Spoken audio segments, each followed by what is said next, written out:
What if I told you that WWE's future didn't just happen on Monday nights or Friday nights? What if the real revolution in wrestling started on Tuesday nights in front of a smaller crowd at Full Sail University? Today, we're diving deep into the evolution of NXT, a brand that started as a quirky experiment but grew into the heart of WWE. Trust me, you're going to want to stick around for this one, because the way NXT influenced WWE, well, it might surprise you. Let's go back to 2010. NXT wasn't even a brand yet. It was a competition, a mix of wrestling and reality TV.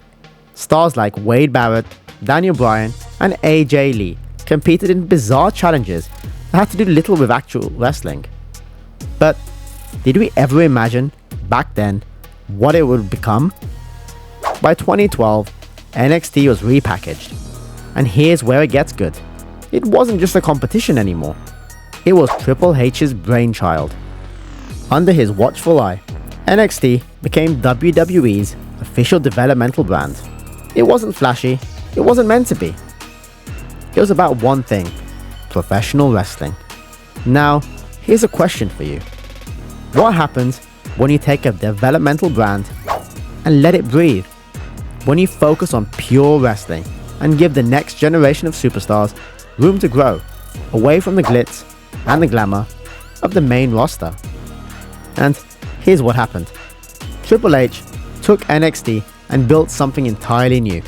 He signed top-tier independent talent, the best of the best, and gave them a platform to perform at a high level. Seth Rollins, Sami Zayn, Kevin Owens, Finn Balor. These weren't just wrestlers, these were game changers. And under Triple H's vision, they turned NXT into something WWE fans had never seen before. But why did it work? Why did this small, underground brand suddenly matter so much? It's because NXT was focused on storytelling, on real in-ring action, and fans loved it. Take a second to think about your favorite NXT moments. Did it come from flashy promos or from the grit and heart of the matches? Exactly. In 2014, NXT introduced TakeOver events, and this was the real turning point. NXT wasn't just a developmental brand anymore. These events became legendary, sometimes even eclipsing the main roster pay-per-views in terms of excitement and quality. Think about it. TakeOver Brooklyn, where Sasha Banks and Bayley put on one of the greatest women's matches in WWE history, or the brutal ladder match between Kevin Owens and Finn Balor in Tokyo. These weren't just great matches. They were matches that made NXT the place to be. Now, let's stop here for a second. Do you remember the buzz around takeovers? Fans couldn't get enough. These shows set the bar so high, but suddenly, WWE's main roster had to catch up.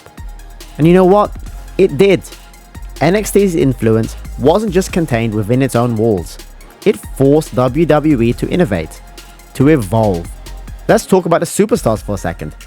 Roman Reigns, Seth Rollins, Becky Lynch, Charlotte Flair, all household names today, right? But where did they start? NXT. And that's what makes NXT so special. It wasn't just the matches, it was the talent it produced. Almost every major WWE star of the last decade got their start in NXT. And here's something wild. Nearly 90% of the participants in last year's WrestleMania, they came up through NXT.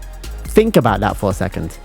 If you take NXT out of the equation, you take out the very foundation of WWE's current main roster. It's a crazy thought, right? Fast forward to 2024, and here we are.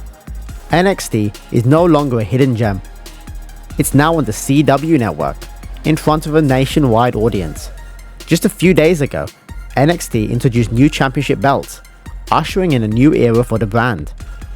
And have signed a 5-year deal with the CW, which means we'll be seeing NXT on broadcast television every single week for the foreseeable future.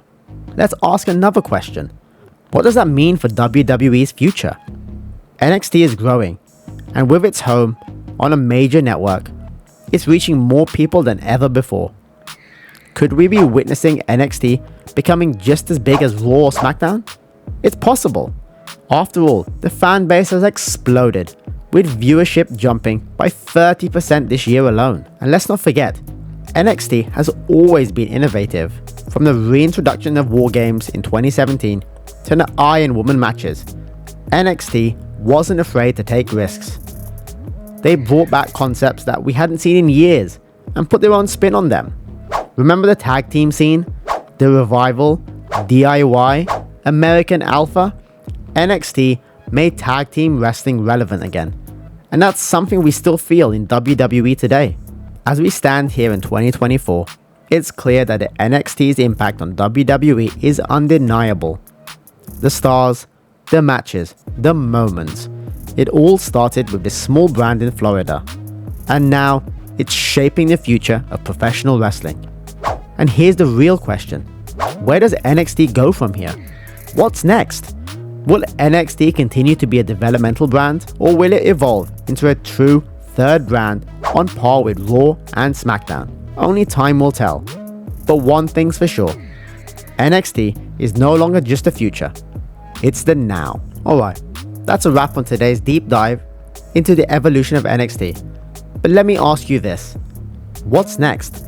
The way things are shaping up, the future of WWE is more exciting than ever. And guess what?